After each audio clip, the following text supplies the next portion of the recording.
Okay. My name is Jessica Voits, and I am 33 years old, and today's date is December 10th, 2015, and I'm here at the Chicago Cultural Center, and I'm here with my cousin, Joseph Voits. And I would prefer to be called Joe Voights. Let the record show. Yes. And my age is 32, and it's December 10th, 2015, Chicago Cultural Center, and I'm here with Jess or Either one's fine with me. Jessica. Just no Jesse. I'm not down with that. I'm thinking about changing my name to Seth. Yeah. Have we talked about that before? I feel like you've mentioned it. I know someone named Seth, Okay. and it Does it always work? throws me off. People have warned me that it's not going to work Yeah, because well, they'll think it's Seth. yeah, or you that know? someone has like some sort of speech issue and can't. If I introduce myself that way, if people hesitate for a moment, Yeah. not sure about me, Right. I have to Your weigh call, that. though. I think it'd be a good social experiment. Would you ever go by Ka? No. I've thought of Ika. Are you serious? No. Okay. My siblings called me Kaka, though, growing up, because they I couldn't remember say that. Jessica. So I was Kaka. I'm still sometimes, as a joke, Kaka. How did that feel? I don't think I ever realized what that meant, because I don't think, like, culturally that's generally, like, what we say Right. for poop, Just, like, out the gate, let's start by saying poop. Okay, Glad so we got that out of the way early. For not Kaka and not Jesse, but Jess or Jessica are fine.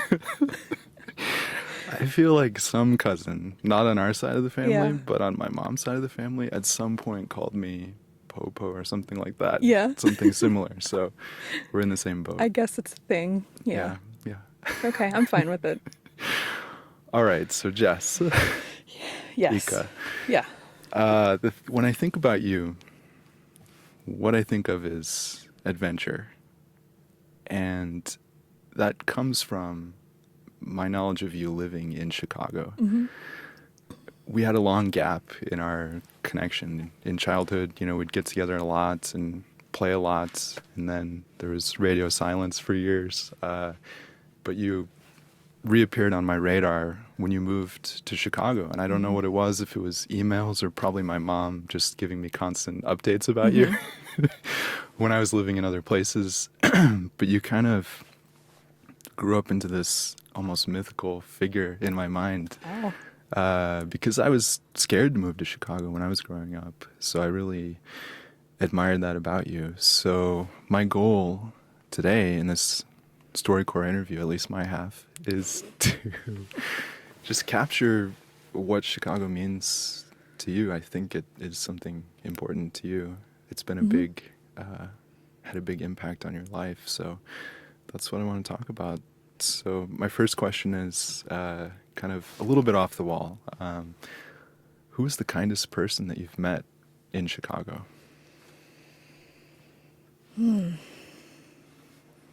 That's I'm going to put you on the spot right away. No, just that's a right good off one. the bat. The kindest person that I've met in Chicago, I feel like I've met many kind people. I think it's a city of really kind people. I don't think it always has that reputation or you think of it that way, but I think one of the kindest people I can think of is a really good friend named Beth, and she unfortunately doesn't live in Chicago anymore, but when I met her, I was a brand new social worker and finally got a foot in the door somewhere, and she was so encouraging and open and just such a presence, such a kind and warm presence. And she lives out of state now, but she still is someone that I call and I talk to, and I know I can get a really honest but thoughtful and kind and gentle feedback from her. And so I would say that she's probably the kindest person that I can think of. I can think of many people, but she comes to mind immediately. And how did you meet her?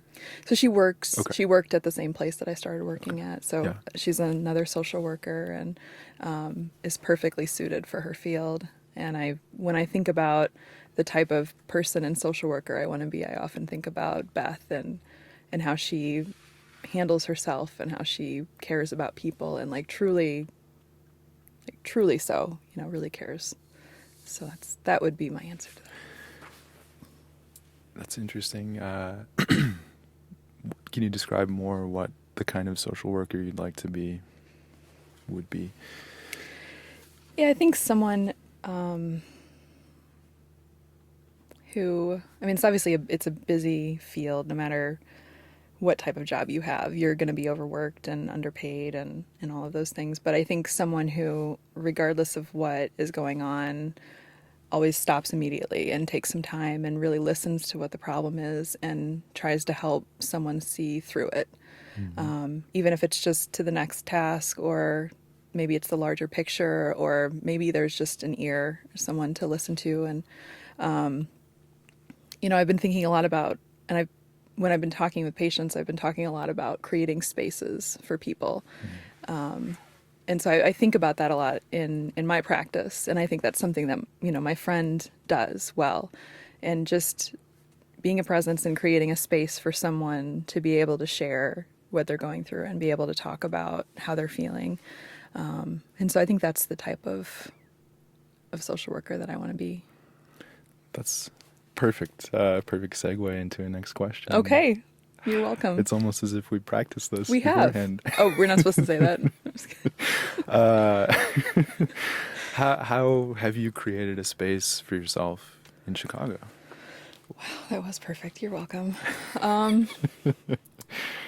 I had this drive to get here to Chicago, and I think I have just an innate sense of adventure, and I think that comes from, I think it comes in part from my father, who also was interested in just exploring and getting to the bottom of things and just seeing new things and experiencing things. Go ahead. Can you tell us a brief story about that? One example that you remember? Yeah, I mean, I can remember we used to have Saturday adventures, and he would take me. We went to a riverboat one time and just rode on the riverboat. And I mean, another more dull moment is we found a construction site and crossed the boundary of the construction site to go check it out. You must have been scandalized. I felt, and that's not always the type of person that I am. I'm kind of a rule follower. So in my head, I was like, oh my God, we're going past the boundary, But really, I think that spirit comes in part from him, but then from my mother, who is so encouraging of that. And, she's a science teacher, so she's very inquisitive and, thinks about things like that and has always, every crazy adventure that I go on or every ridiculous thing that I get involved with, she's like, that sounds amazing, or that sounds great, or that sounds like something I would never do, but that sounds interesting and I want to hear about it, So I think those, with those powers combined, I think that sort of created my drive for adventure. It's interesting that you have that impression of me, because I absolutely have that impression of you, and we can obviously get to that too. But to answer your question about Chicago, yeah, why Chicago? Yeah, then? I think because you guys were in Naperville and Grandma and Grandpa were in Naperville, and I can remember coming here, and maybe only a handful of times did we go into the city. I don't even remember, but I just remember feeling so. Sidebar. Yeah. What's your earliest memory of Chicago? That was one of my questions I wanted to ask. I don't even know if I can remember exactly what we were doing here, but I just remember looking up at the buildings and feeling so small and just so in amazement of them, and just being overcome with this feeling of, I guess, smallness, and everything is so busy and there's so many things to do. And I think that is what was the clencher for me. And I think from there I knew that, and my mom even knew that I was probably never going to stay in Springfield, that I was probably gone from there, and, every step got me eventually here, undergrad, grad school. And then I made it here, and actually I moved here without a job, with a little bit in savings, and I was like, well, I've got about 6 weeks to figure this out, or else I don't have any money and I'll have to, I don't know what I'll do. So I don't think I realized that. Yeah, I moved here without a job. Wow. It was scary, but it was the push that I needed. That's the kind of, I feel like that that pressure like really pushed me to figure things out, you know. And I'd been waiting tables, so I had that as a backup. I wanted to do social work, and I had the master's, but no experience. And the housing market and the economy had just tanked. So it was What like year was this? 2008 is when I graduated. I moved here in March of 2009. So that's when Oh my the gosh. economy was in the toilet. Yeah. And so I was like, well, what am I going to do with this social work degree? All of these other social workers who've got years of experience are being laid off. No one's going to hire me. So, you know, it was tough, but I took a job and then I started temping at some point and eventually, you know, worked my way up that way. But the actual Chicago experience, I think, you know, once I moved here, it was kind of love at first sight. I realized that this was like my place, and there's just all sorts of adventures you can have all the time, you know, and I don't even have to go that far. And when I want to go far, I just take the blue line out to the airport and then I can go far, you know? So it feels like a good mix for me. Yeah. Yeah. What was the first adventure that you undertook in Chicago? So I didn't have hardly any money, and I was very like, I'm very good at being frugal. That always gets exciting for me. So I think I had bought like a CTA pass, and I would just take it was like an NFT, not for tourist, guide to Chicago. So I would take my NFT guide. Wait, this is a brand? Yeah, NFT? they have it for like all sorts of cities. Okay, I'll have Yeah, to look in it the up. world. Yeah. Yeah. They're black books. Maybe they still make them. I'm not sure. But my friend had given me one when I was Yeah. moving here, and I also didn't really have very many. I didn't have any friends here. My one friend that was here ended up moving to the suburbs. So then it was just me, which was also exciting. Yeah. So I would take like my CTA pass and I would just hop on the bus or the train. Well, buses were too scary at that point. I would hop on the train. Scary how? Scary because you can't control them. Like they're just the trains, you know exactly where they're going to stop, and the buses, they stop at different streets, and I didn't understand how to get on one at that point. Right. You know. So I wanted to clarify because I wasn't sure if you felt intimidated by the system or the people, you know? Oh no, it's not the the people, the system. The system. Yeah. It surprises me so much. I mean, you maybe just because you're older than me, you know. I always Oh look yes, up there's to you so and I much think wisdom in so much between 32 and 33. Let me tell you. Well, it's encouraging to hear that you Yes. were intimidated by the buses also. Yes. No, it's more the route. Yeah. Yeah. So I would just hop on a train and I would choose different trains on different days because I was still job searching, so I wasn't really doing a whole lot. So I would hop on a different colored train and I would just ride it and hop off on a random stop and then like purposely go and get lost. Wow. And then figure my way out around and wander around and look and just see what was what, you know? Did you talk to people when you did that? No, not People really. don't really talk, it seems like. Yeah, not so much. I mean, I'm sure I don't know if people would talk. I say that now. I don't know. Maybe people would talk to me, but I'm not really that type of person either. Sure. Yeah. Like when I went to San Francisco by myself, I had these grand ideas that I was going to just talk to strangers, and I didn't talk to anybody for the whole 4 days that I was there. But I had a great time doing the same thing, like going and getting lost and like finding my way around. So, Yeah. so that was probably my first adventure and my first like just excitement in the city. Yeah. All right, I'm gonna change the mood a little bit. Okay. Who was the least kind person that you've met in Chicago?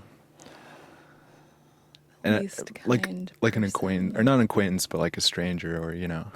Yeah. I mean, I can't think of, I mean, there's certainly unkind people. I feel like anybody that I spend any good amount of time with, I feel like is a kind person. I feel like I have a pretty good, stringent, you know, friend vetting system or whatever. That's what it's actually called too. It's the name of it. SFV? Yeah, exactly. S? Yeah, you got it. It's like you knew.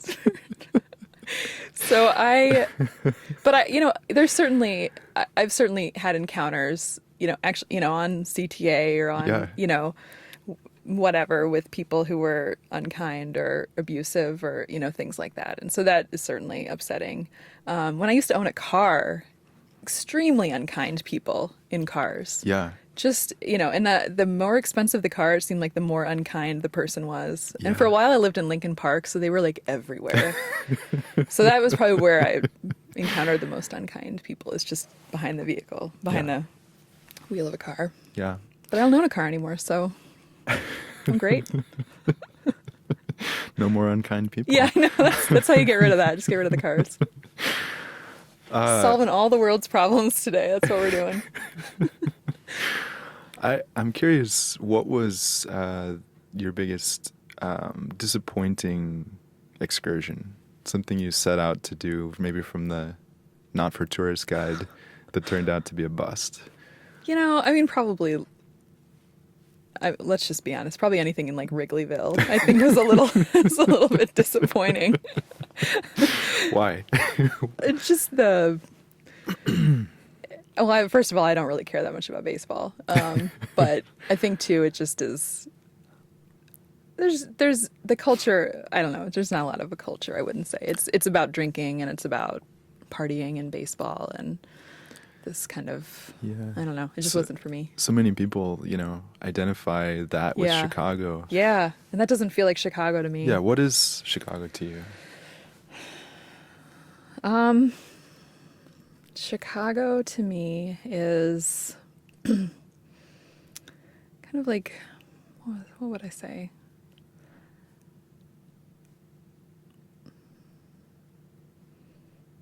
Say a variety of different buildings, like types of buildings, like sizes, and I can think of like squished together buildings.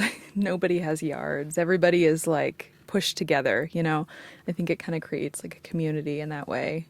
I feel like Chicago has an energy to it, really deep pride, and people, I think, really love it here. Mm-hmm. But I think that they also, I think they see, the problems that exist as well. But Sure. I think that there is a lot of like ownership and pride about the city. Yeah. Yeah. What was the moment? Can you describe the moment when you first felt like a Chicagoan? Yes. So the first time that I ever gave directions on the street, I felt like a Chicagoan because I knew what the hell I was talking about. Of course, then I had to like make sure that I like pointed them in the right direction. Like in my head, I was like, yep. Double check after. Yep. Yeah. The red line is that way. I got it right. Yeah. Do you remember where they were going or what? No, what I it don't was remember now? where they were going. And It's I can't such a remember where I was common at. Yeah. Experience. Yeah. But I was like, yes. And I like made it. That felt pretty good. That's awesome. Yeah. I think we're coming up on about half the time. Is that right? Oh, geez. Like 18. Okay. Let me ask just one more question, Yeah. and we'll switch over to your questions. I'm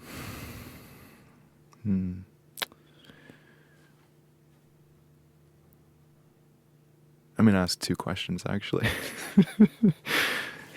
How has living in Chicago changed you? And what was your best adventure? Okay. I think living in Chicago has changed me in really good ways. I think I've become much more resourceful. I've become a lot stronger, self-reliant. I feel really independent and kind of like I can do anything, like it just, I feel like it gives you that feeling that the city does. Gosh, my best adventure. There's so many good adventures.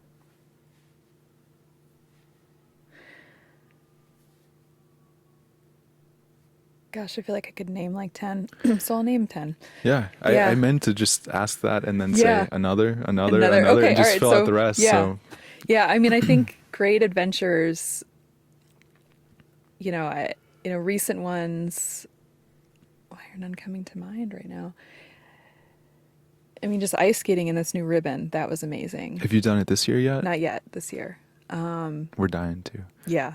'Cause we It's didn't really last fun. year. Oh, it's so fun.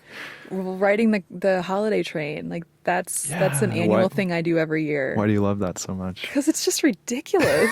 I love it. It's just so silly. Describe And I it love for the that, like, listeners who may not know. well, it's a train that's covered in lights and like decorations and plays Christmas music, and they like pump in the smells of cinnamon and candy canes, and CTA workers are dressed as elves and they hand out Isn't there an candy open air canes. Santa sleigh Yeah, and there's an open air, like, yeah, Santa sleigh. It's in the just cold? ridiculous. I love it. I think what I love the most about it is just like people who are not expecting it, and they just have their days brightened by this like ridiculous thing that they can ride on home, you know? So And yeah, you stalk that train, I don't do. you? Yeah, every year my friend and I have a date and we go and track down the train. We're actually working on figuring out when that's going to be. Yeah, so we do that every year. We're like the few adults who are waiting for the, the holiday train. Everyone else is surprised except for kids and us. Sometimes we get dressed up too. It's really fun. I learned how to rock climb a couple weeks ago, You which know was what? amazing. I had such a great time. Allison keeps pointing that out on Facebook. We see Yeah. a picture again and again of you rock climbing. We On we went Facebook? there. Apparently, I'm yeah. not on Facebook. Oh, Or Instagram. Okay. Instagram, okay. I was like, who's posting pictures of me rock climbing on sorry, Facebook? no. Yeah, it's I'm not on there either. okay. Yeah, it's but really great. we went there like a year ago, Yeah. and so I love that place. Yeah. It's so cool to see. So you're going there regularly now? Yeah, I'm starting to. Yeah, That's awesome. yeah. Yeah, bike riding in the city, riding along the lakefront. We Didn't you- finally met someone with a boat one year, so we got to go out on a boat, which was really great. Didn't you bike all the way up to the Botanic Garden? Yeah, How we've long done did that that every take? year. We do that. It's like a 50-mile ride round trip. And it's just beautiful. So we do that. We bike up to the Baha'i temple. Gosh, what do I like to do? There's just always something. You know, we went and saw this ridiculously terrible movie. It was purposely terrible at the Music Box on midnight the other night. What was You know, it was called Dangerous Men it? Wait, is by that John Rad. That's his name. Written by John Rad, directed by John Rad. I've heard about Yeah, that. it's Yes, good. yes, It's yes. not good. Yes. So yeah, there's a million things to do, and it's all, you know, here. Yeah. So those are just in the last month that I can think of. But yeah, I just remembered we never went to see The Room together. yes, we still need to go We do still that. need to do that. Francesco knows. I can tell. Yeah, he approves. Well, on that note, Okay. those are all the questions Really, we're I going to have. end on the room? Yes. I guess so. Okay. All right. So, some of the questions that I presented to you over email is just, And I really wanted to answer those on the record. yes. I Well, I'm glad that withheld- you yeah. withheld, and then we're here. So, I think, you know, for the listeners who aren't aware, we spent about 6 to 8 months living together. We did. Yeah. Yeah. Just on a surprise, like suddenly we're living together. And so I feel like in that time we really got to know each other again, like as adults, as like real people, not children. And we got to share the experience of being roommates and each other's lives And it for a was couple of pretty months. great It was being great. roommates, I I thought it thought. was awesome. I had a great time. You can Yeah. give your honest answer off the record, but Yeah, I'll leave that for later. Yeah. No, I did. It truly was a really pretty great time. I had a really nice time with that. But, you know, I think through that experience, I feel like I got to know you so much better than just through email in your travels. You know, so I wonder, and I got to know, I think the side of you that I really admire is just you have such a drive to hear people's stories, which is why we're here recording a story. You have such a drive to hear people's stories and to hear their voice and to learn about their experiences. And it's such a selfless thing. I mean, we've already spent more time you asking me questions than I'm sure we'll end up spending talking about you. But like you thrive in that so much, and I really admire that, and it's something that I want to channel in myself, in my life, but you know, in my work, and you know, I really think about that a lot, and so that's been something that's lasting for me. And I'm wondering, as you head on to your next journey, you know, what it's going to be like leaving this experience behind, and you know, you've had such an interesting kind of teaching experience since you've been here, and so I'm just wondering. Those are like 5 different ideas at once, but I'm wondering what it will be like leaving Chicago and leaving teaching in the U.S. We'll start there. all right. let me back up though Okay, and address some of the things you please said. do. Uh, I was delighted to find you to be a great listener also when we lived together. And I knew that, but I got to take advantage of that living with you. And I needed that during that time. Hmm. And, you know, I felt sometimes like I talked too much because maybe because I am conscious about listening. I love listening to people, Hmm. you're right. So when I find people that also like to listen, this something opens up inside me, and I sometimes can't stop. And you know, we would talk into the night. You know, you'd have to get up and go to work the next day, and I'd just be telling you more about these crazy students that I had, or you know, crazy machinations at the school I was teaching Yeah. at. And so that's something I also appreciate about you. And I want to follow what you did with the first question Okay. and say that comes from my parents also. When I asked my dad, what's the meaning of life, Hmm. one time, he said relationships. And for some reason, that was a seed that dropped deep into my heart. At that time, I mean, the soil of my heart was just ready, you know, for that idea. And it's been growing ever since, you know. And my mom has a remarkable way of collecting people. She just has a deep love of especially quirky people or the lost or, you know, those that don't fit in. And Hmm. it was just inevitable that I picked that up too. And so your last question was, what does it feel like being about to leave? They were not connected. Okay. My statement and then my question. So, Well, yeah. I want to say, with all that in mind, it's been hard living in Chicago, Yeah. I have to say, because I want to listen so much, and I found it extremely hard to get people to talk to me Mm. in Chicago. And that's something I'm reflecting on as I move to Spain Hmm. for the next adventure, to what is presumably a more talkative culture, you know, where people really value sitting down and talking to each other Hmm. deeply, you know.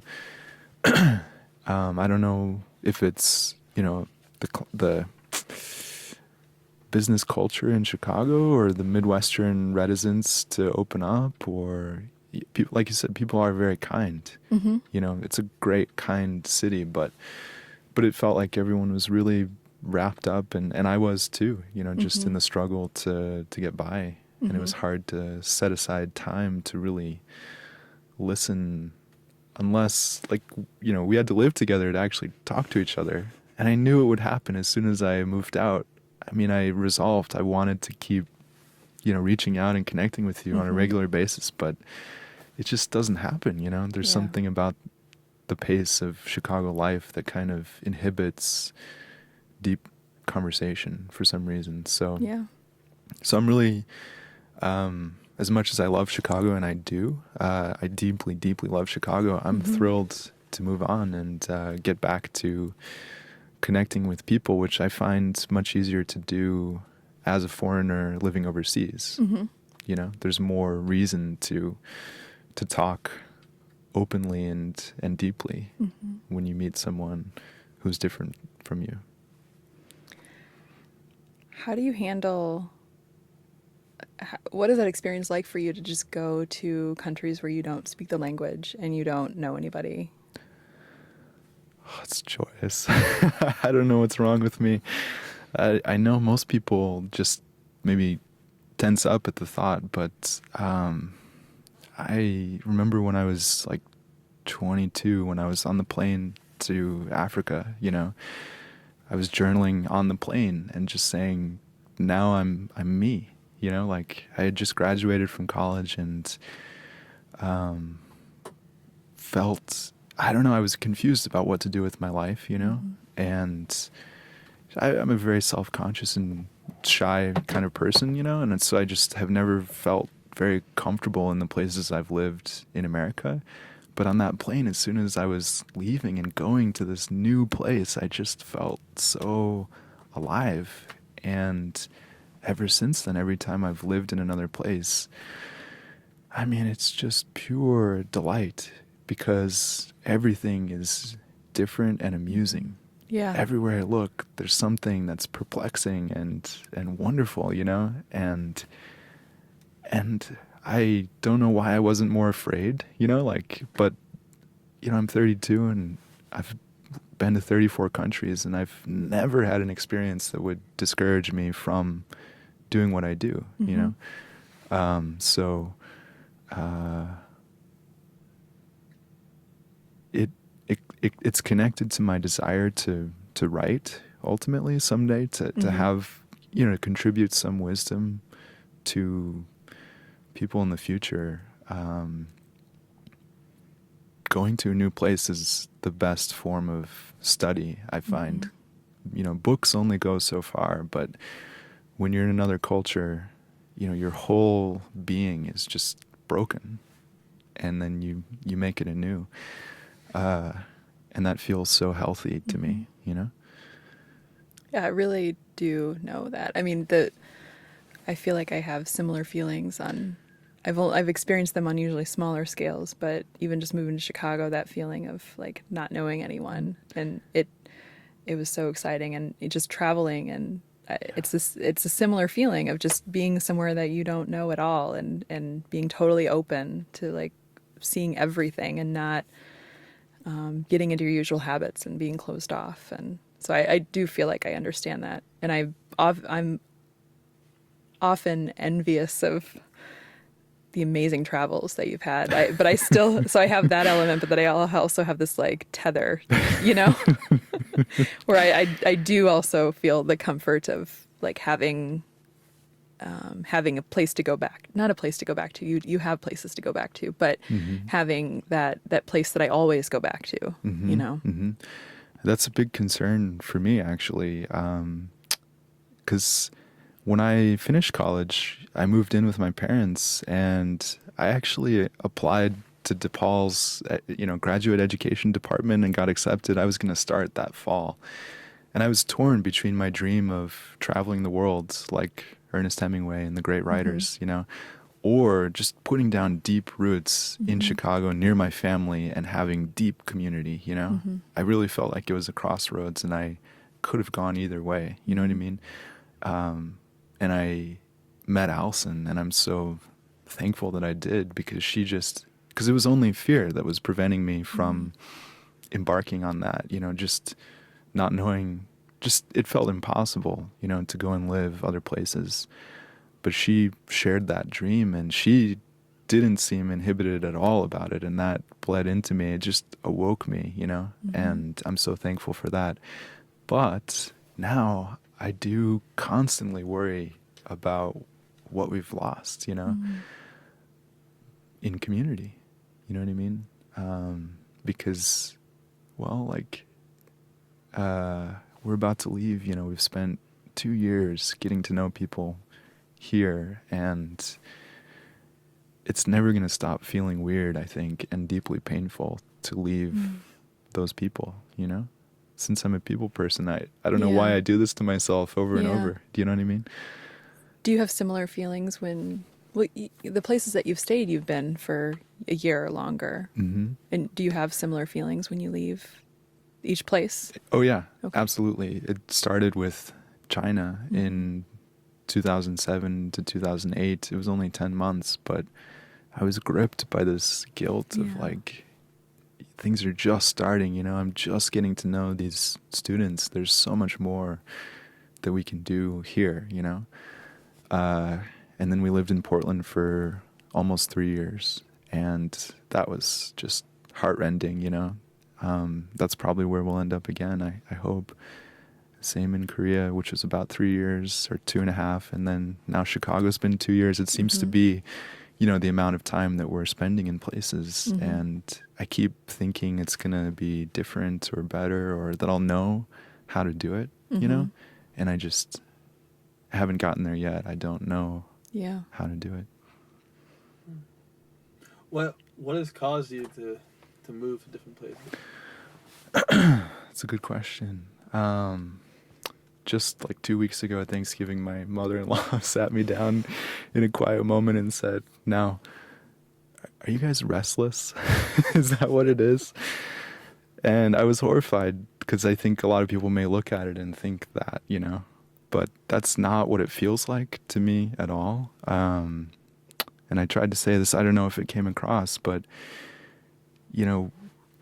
I want to understand the world and people. And so it's infinite, the number of places to go. There's not enough lifetime to go to those places. And that doesn't mean I want to just give up, but I want to try my best to go to as many as possible. And I find that each one leaves a mark on me. And I think it's made me a better teacher so far. And I have the hope that it will make me, a good writer. I, tell my students that when my body is broken, when I'm in my 70s, and I'm not traveling as much, 70s. when I'm forced to slow down, then I'll have a lot to write, So it's really hope of understanding, I guess. That's a very emotional and abstract answer. There's no, I just teach in different places, and my wife is a writer, so there's no pragmatic reason that drives us to the places we choose, necessarily.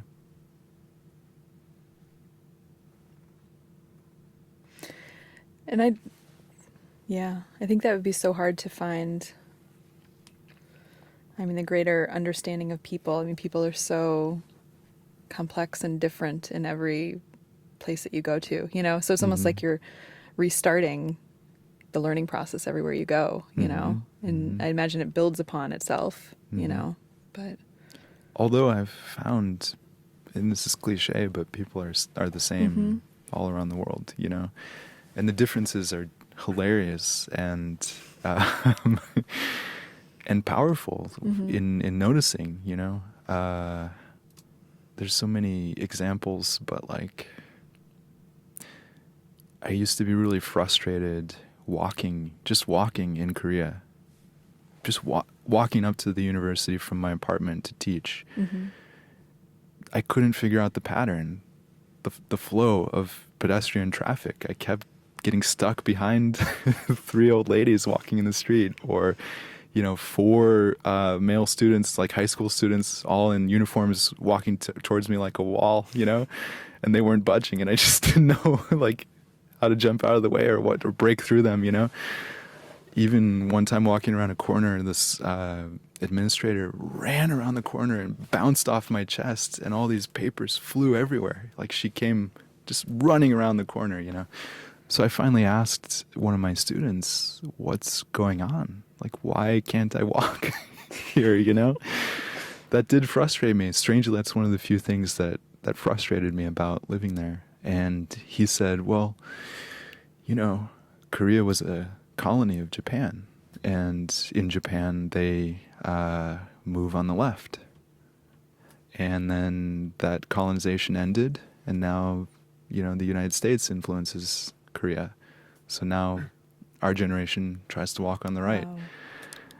And so I realized that phenomenon, that slightly irked me, actually had a rich history behind it, that all I had to do was, just bump into someone and then ask someone else, and open up this, that's a whole story right there. And that makes me wonder even deeper, why in the U.S. do we walk on the right generally? What does that mean? There's some meaning behind that.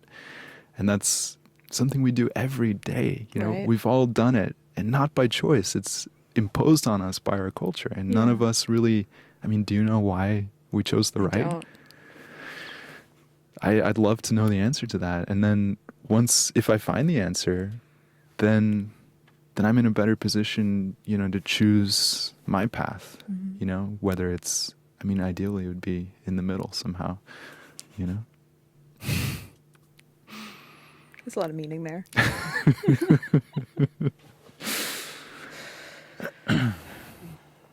So how are we doing on time? There's about 1 more minute left. Okay. So, there's anything you haven't mentioned?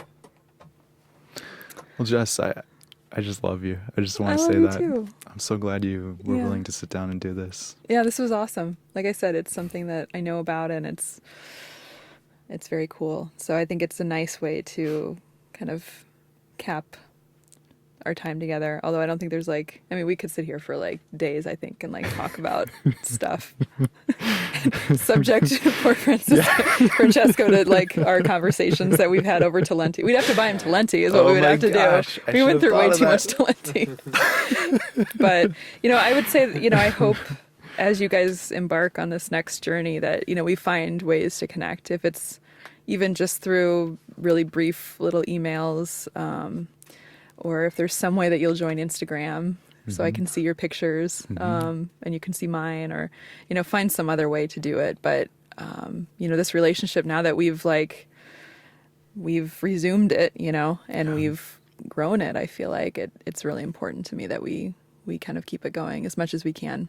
I completely And agree. that you let me come and stay with you. I was going to say, can we get Yes. it on the record? Okay, A let's put it on the promise record. that Everybody you write it guys down. are going to come visit Yes. while we live Yeah. in Spain. Where in Okay. Spain is it going to be again? Seville. Seville. Okay. Yeah, I'm down. All right. Perfect. Yeah. That's all I need. Okay. All right. You have it recorded.